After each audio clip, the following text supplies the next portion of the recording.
Biarlah pada malam hari ini setiap kami yang datang di tempat ini boleh merasakan hadirat Tuhan.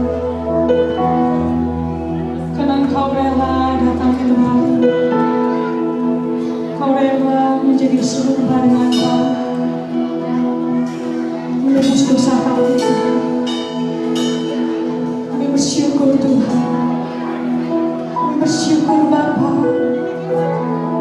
Bersama-sama jemaat Tuhan, ungkapkan rasa syukur kepada-Mu. Sebelum kita memasuki rumah Tuhan, bersyukur Tuhan. Kami boleh ada sebagai jemaat. Berhadirat Tuhan, merayakan kelahiran-Mu Tuhan. Ingin kami menerima segala pergumulan kami, tapi biarlah sukacita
Kudus Engkau hadir di tempat ini. Roh Kudus Engkau jamah hati kami. Roh Kudus lawat kami. Roh Kudus pribadi yang kami perlu. Jamah kami Roh Kudus.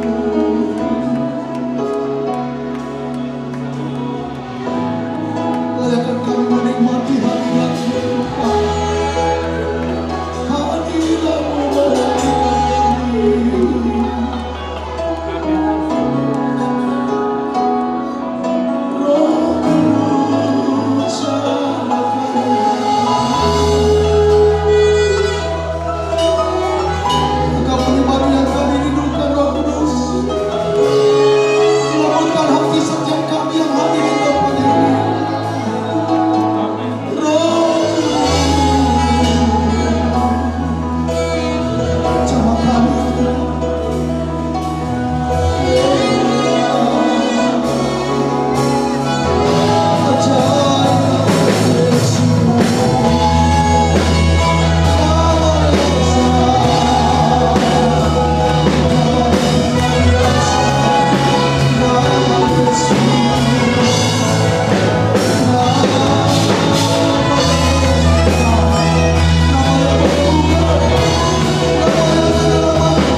Sungguh Tuhan, tidak dapat berhenti mulut ini menyembah Engkau, memuji Engkau. Betapa banyak yang Tuhan perbuat dalam hidup kami. Engkau dahsyat Tuhan. Tidak ada Allah yang seperti Engkau. Yesus, hikmat-Mu melebihi daripada pikiran kami Tuhan. Kami bersyukur memiliki Allah seperti Engkau. Amin. Haleluya. Haleluya. Haleluya. Allah Yesus Kristus Tuhan dan Juru Selamat kami. Terima kasih Tuhan. Kami percaya pujian pengagungan kami. Roh Kudus telah menyempurnakannya di hadapan hadirat Bapa. Amin. Saat ini Tuhan kami mendengarkan firman-Mu. Biarlah firman-Mu menguasai hati dan pikiran kami. Pakailah di lidah hamba-Mu ini Tuhan menjadi anak di tangan-Mu. Hamba tidak ada apa-apanya Tuhan, tetapi hamba membutuhkan Roh Kudus-Mu memimpin hamba-Mu ini Tuhan dan menyampaikan kebenaran-Mu. Terima kasih. Kami tidak izinkan kuasa yang lain yang menghambat firman-Mu dan kuasanya. Kami sehati, kami ikat patahkan di dalam nama Yesus Kristus. Roh Kudus ambil alih pemberitaan firman-Mu dari awal sampai pada tamatnya, dan hanya untuk kepujian nama di atas segala nama, yaitu nama Yesus Kristus Tuhan yang diagungkan dan dimuliakan. Berfirmanlah Tuhan, kami siap mendengarkannya demi nama Yesus. Haleluya. Amin. Haleluya. Silakan duduk saudara. Tuhan berkati kita sekalian. Shalom. Shalom. Haleluya. Baik Bapak Ibu Saudara sekalian, saya ucapkan terima kasih kepada Tuhan bisa terlaksana acara ibadah Natal ini, dan juga saya melihat banyak para sahabat yang hadir ya di ibadah Natal ini. Terima kasih atas kehadiran Bapak Ibu Saudara dan juga Ketua Komisi DPRD Bapak Morfati di Kota Bekasi. Terima kasih Bu atas kehadirannya, dan juga terlebih kepada Bapak Gembala yang telah mengantar saya sebagai gembala pembina bagi saya sehingga saya menjadi pendeta penuh. Dan kepada Bapak tambah terima kasih Pak kehadirannya dengan Ibu. Haleluya. Dan semua juga para hadirin semua saya ucapkan terima kasih. Saya tidak ucapkan satu persatu ya, tapi saya percaya semua kita diberkati di tempat ini. Amin. Bapak Ibu Saudara kekasih dalam Tuhan, tema Natal berbicara tentang, ya silakan dulu. Iya, kita nyanyi. Biasanya kita sambut jemaat, sekarang ini kita nggak sambut jemaat yang baru. Haleluya. Tema khotbah atau tema Natal kita berbicara kesukaan besar menyambut Sang Raja. Nah Bapak Ibu Saudara kekasih dalam Tuhan, memang kita harus wajib menyambut Tuhan yang telah datang ke dalam dunia. Bapak Ibu, Mesias telah diberitakan oleh para nabi. Bahkan Taurat juga memberitakan tentang hal ini Bapak Ibu Saudara, bahwa Mesias datang ke dalam dunia sudah ribuan tahun sebelum Yesus datang ke dalam dunia ini. Nabi-nabi telah menyampaikan firman Allah.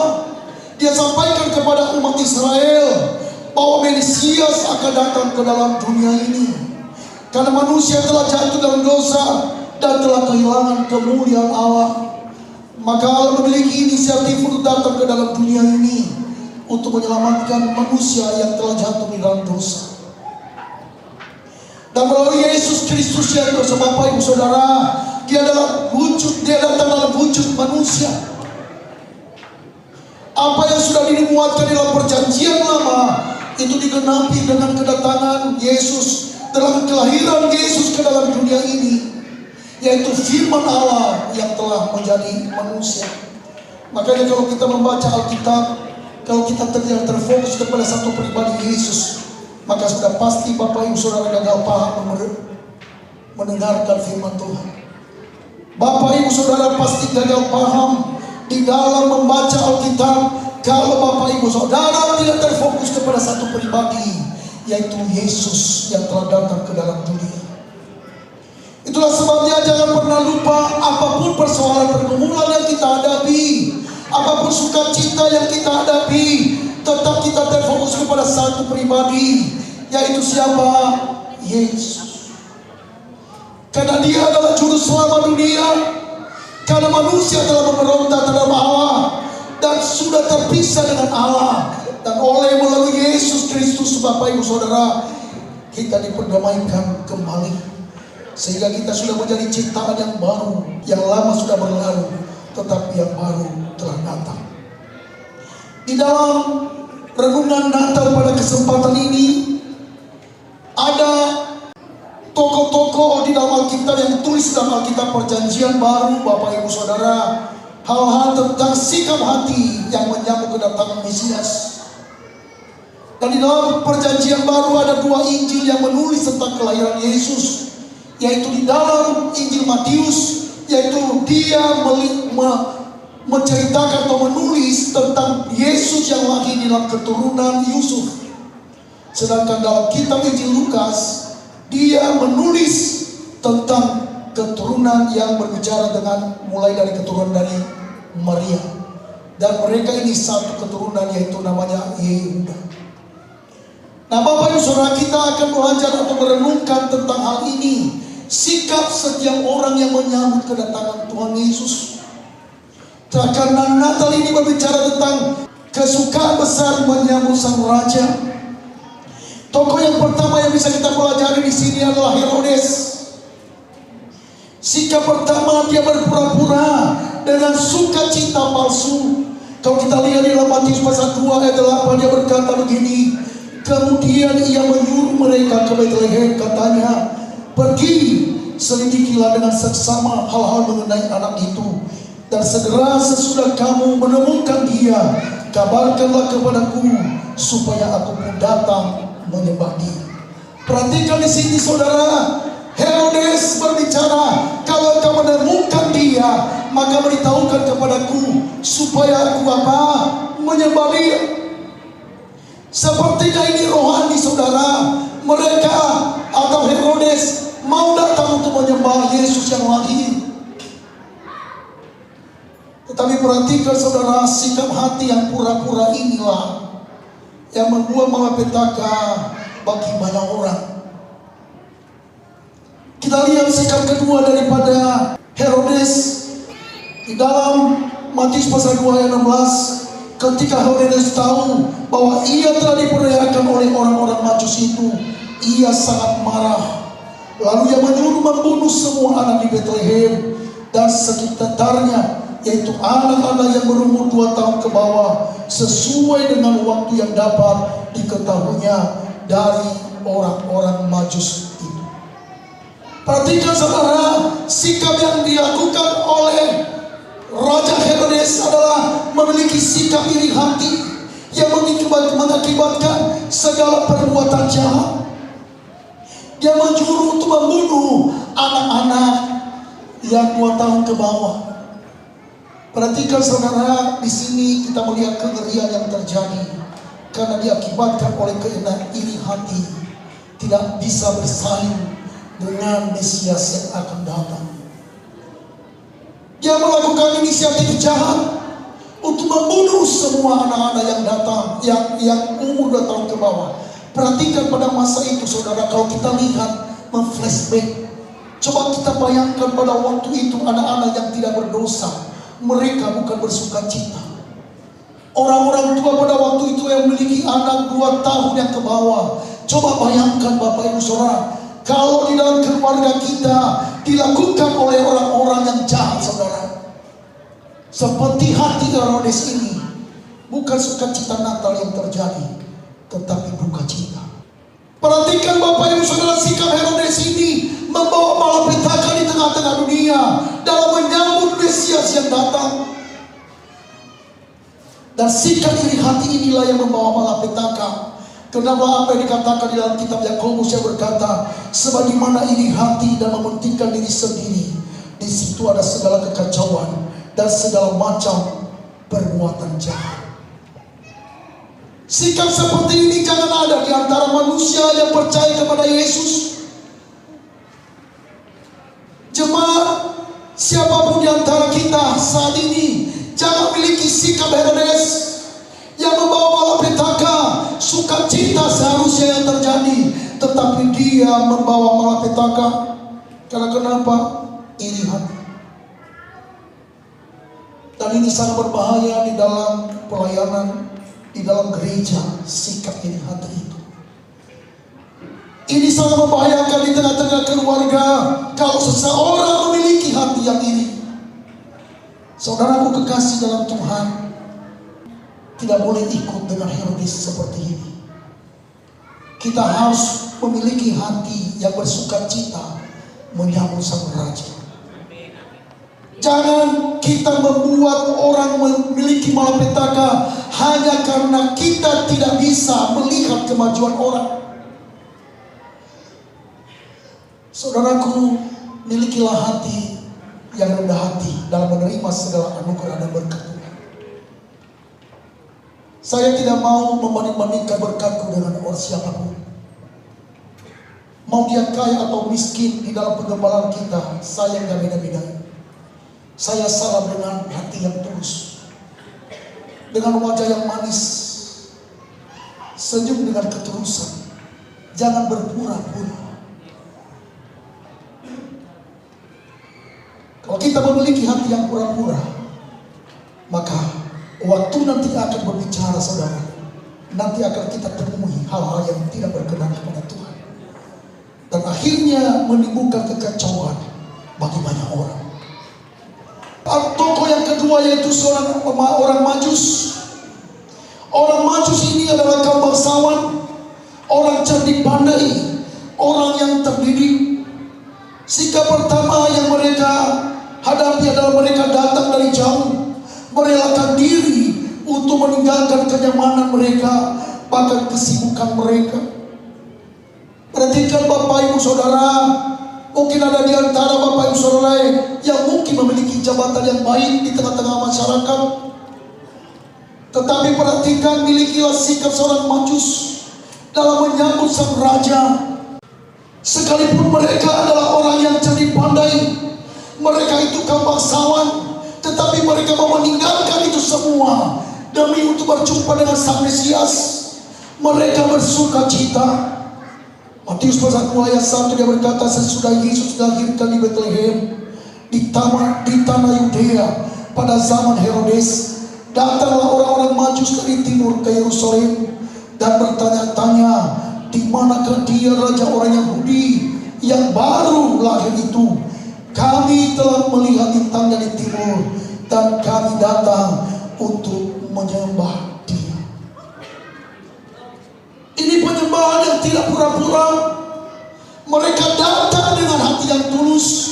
Mereka meninggalkan kenyamanan mereka. Mereka tidak melihat dirinya siapa, tetapi mereka melihat Allah yang luar biasa. Saudaraku kekasih dalam Tuhan, mari kita memiliki hati seperti orang Majus ini dalam menyambut sang raja. Segala apapun kesibukan Bapak Ibu Saudara di dalam melayani Tuhan, engkau harus memiliki komitmen.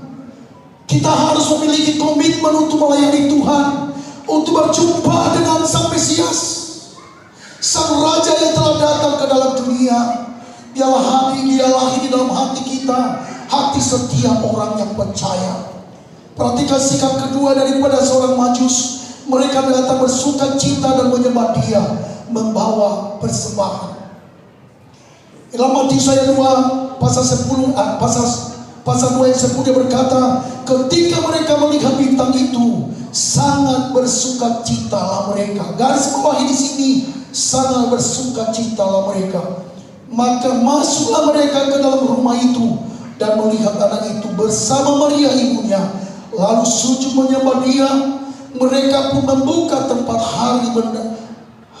harta bendanya dan mempersembahkan persembahan kepadanya, yaitu emas, kemenyan, dan mur.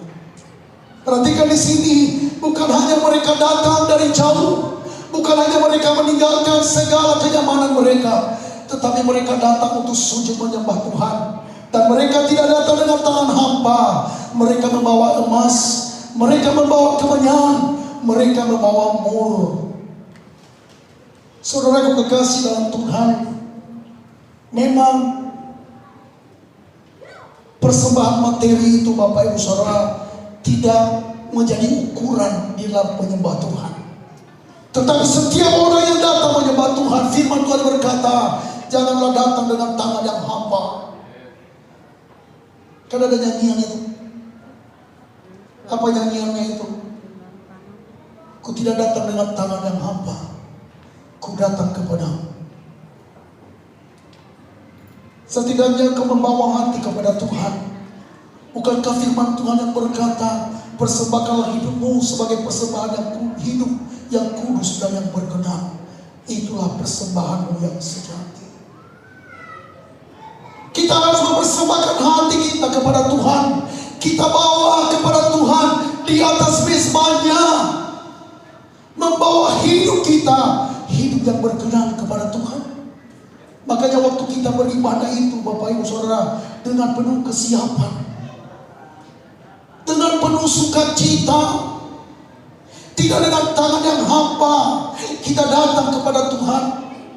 Saudaraku kekasih dalam Tuhan, banyak orang yang datang kepada Tuhan, datang beribadah, tadinya itu mereka berantem dulu suami istri dari rumah. Kalau kita mau datang beribadah, kita harus persiapkan hati.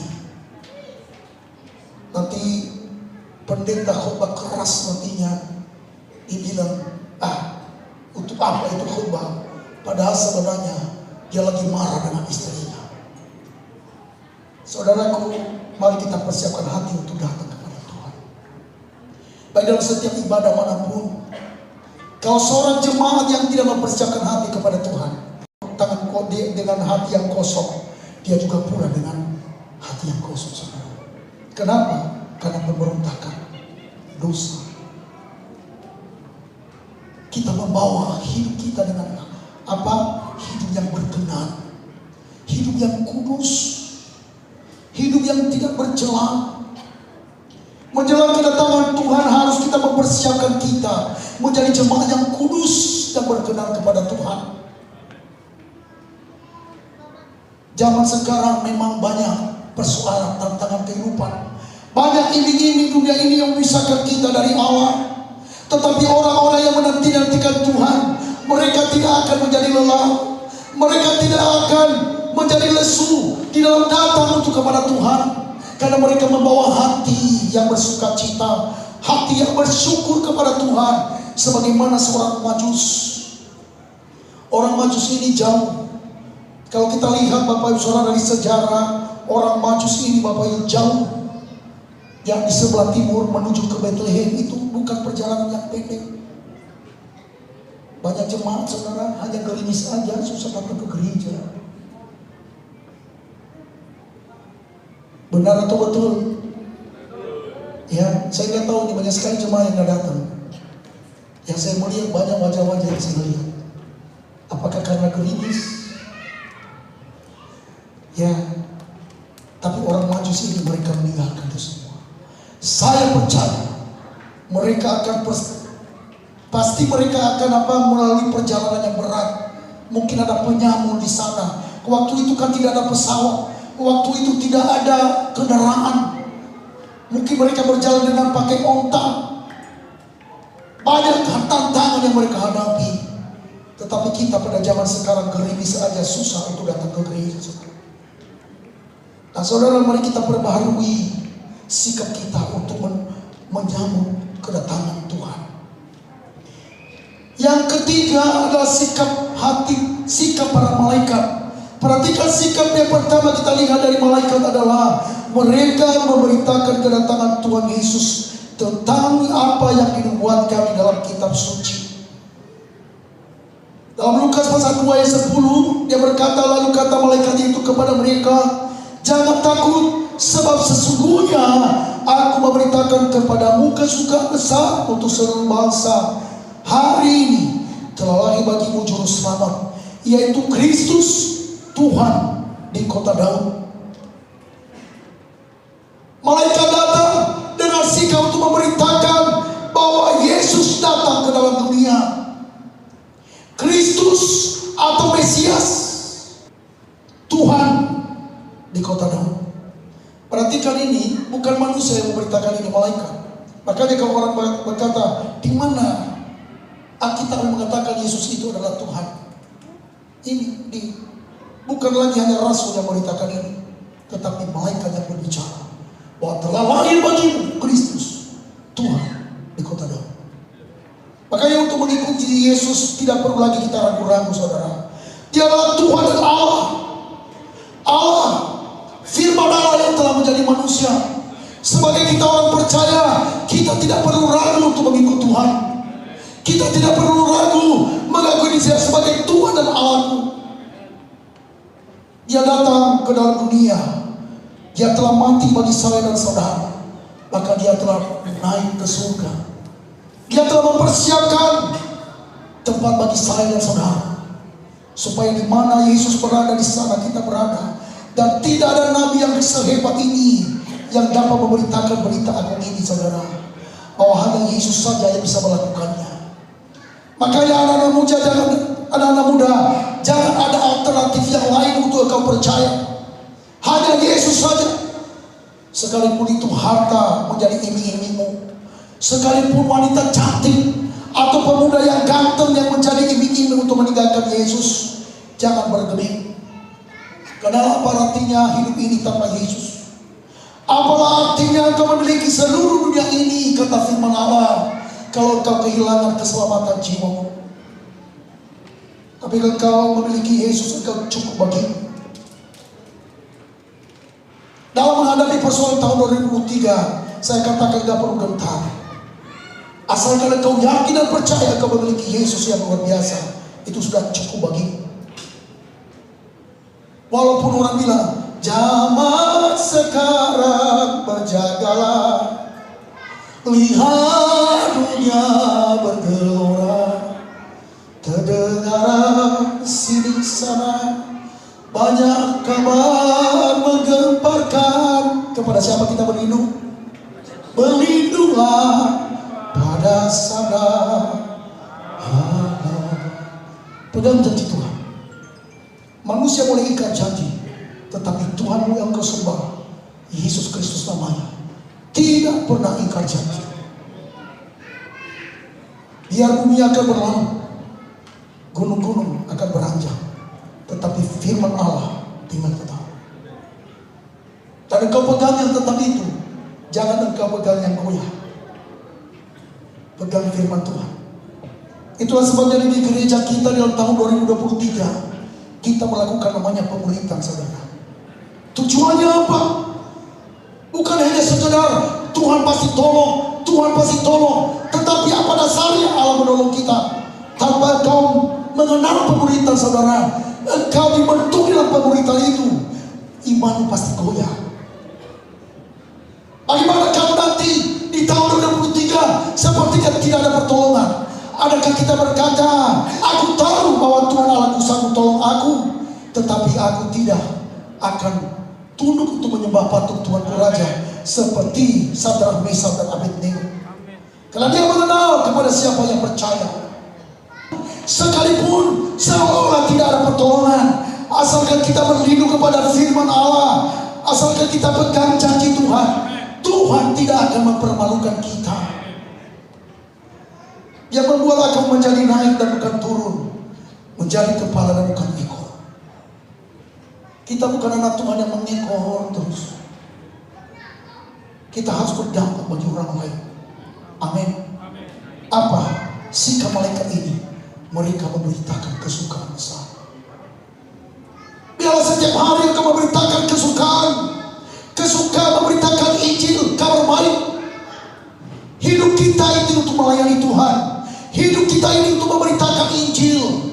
Mungkin tidak engkau perlu memegang-megang Alkitab untuk memberitakan Injil, tetapi lewat sikap hati kita orang bisa lihat Kristus yang ada dalam kita. Sering saya katakan, saudara, kita ini garam dan terang. Melalui hidup kita orang berkata akan melihat Kristus yang ada dalam dia. Oleh sebab itu mari kita bersuka cita. Lewat sukacita kita orang mengenal siapa kita, itu bahwa kita adalah murid Kristus. Amin. Natal itu harus bersuka cita, saudara. Seperti Inak Sitanggung tadi mengajak kita untuk bernyanyi, walaupun saya belum paham semua artinya, saudara, tetapi setidaknya di rumah nanti saya tanya kepada istri, apa translate-nya? Ya, jangan kecil hati yang belum tahu artinya ya. Saya sebagai gembala juga belum banyak tahu artinya. Untuk saya punya penterjemah di rumah. Haleluya. Sikap yang kedua dari malaikat, mereka memuliakan Allah.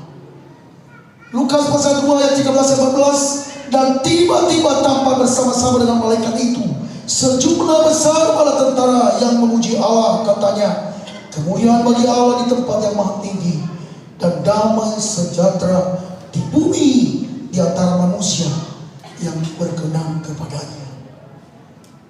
Seluruh hidup kita mari kita memuliakan nama Tuhan. Amin. Malaikat bersuka cita memuliakan nama Tuhan. Mari kita memuliakan nama Tuhan dalam segala aspek hidup kita. Apa yang kita miliki, kita lakukan itu untuk memuliakan nama Tuhan. Kalau Allah memberkati Bapak Ibu Saudara, muliakan nama Tuhan lewat hartamu. Tuhan percayakan kepadamu jabatan, biarlah kau pakai jabatan itu untuk memuliakan namanya, supaya namanya dimasyhurkan melalui jabatan yang Tuhan percayakan bagi kita. Harta kekayaan yang Tuhan percayakan, biarlah harta itu kita pergunakan untuk memuliakan Dia Sang Raja, bukan hanya untuk kepentingan diri sendiri.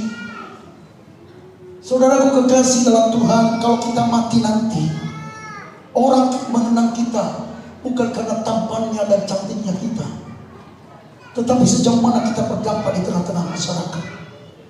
Lihat tokoh-tokoh di dalam dunia ini yang berdampak mereka di dalam dunia ini, saudara. Listrik ini, yang menemui listrik ini Alfred Edison, seorang yang takut akan Tuhan, saudara. Perhatikan dia berdampak di tengah-tengah dunia dan dia dikenang sepanjang masa. Siapa lagi? Banyak tokoh-tokoh, orang-orang yang percaya, yang menyerahkan hidup mereka sepenuhnya pada Tuhan. Mereka dipakai Tuhan dengan luar biasa. Makanya sering saya katakan kepada anak-anak muda, bila saya punya kesempatan untuk berbicara di tengah-tengah mereka, berkaryalah untuk Tuhan. Jangan nyontek kalau sedang di sekolah, di kuliah. Ciptakan hal yang baru, kreatif. Jadi anak muda yang berdampak. Jadi anak muda yang menjadi pemimpin di masa yang akan datang. Apapun yang Tuhan percayakan kepadamu, jika hidupmu berdampak untuk dunia ini, minimal di tengah-tengah masyarakat, saudara, pasti engkau dikenang. Sekalipun engkau mati nanti, engkau akan dikenang. Jangan hanya untuk hidup untuk diri sendiri, tetapi untuk hidup orang lain juga. Dan yang terakhir, saudaraku kekasih, sikap para gembala.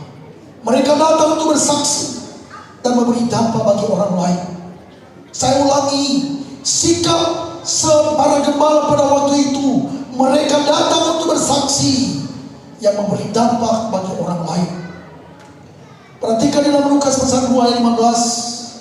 Setelah malaikat itu meninggalkan mereka dan kembali ke surga, gembala-gembala itu berkata seorang kepada yang lain, marilah kita pergi ke Bethlehem untuk melihat apa yang terjadi di sana, seperti yang diberitahukan Tuhan kepada kita. Lalu mereka cepat-cepat berangkat dan menjumpai Maria dan Yusuf dan bayi itu yang sedang terbaring di dalam palungan. Dan ketika mereka melihatnya, mereka memberitahukan apa yang telah dikatakan kepada mereka tentang anak itu. Dan semua orang, perhatikan di sini ayat 18, dan semua orang yang mendengarnya heran tentang apa yang dikatakan gembala-gembala itu kepada mereka. Mereka bersaksi tentang apa yang mereka dengar. Saya percaya di dalam ruangan ini sering kita mendengarkan tentang Yesus. Bagaimana kesaksian kita? Apakah kita sudah bersaksi? Apakah kita sudah melakukan amanat agung Tuhan Yesus? Saudara, visi Gereja Bethel Indonesia di seluruh dunia, kita menuntaskan amanat agung.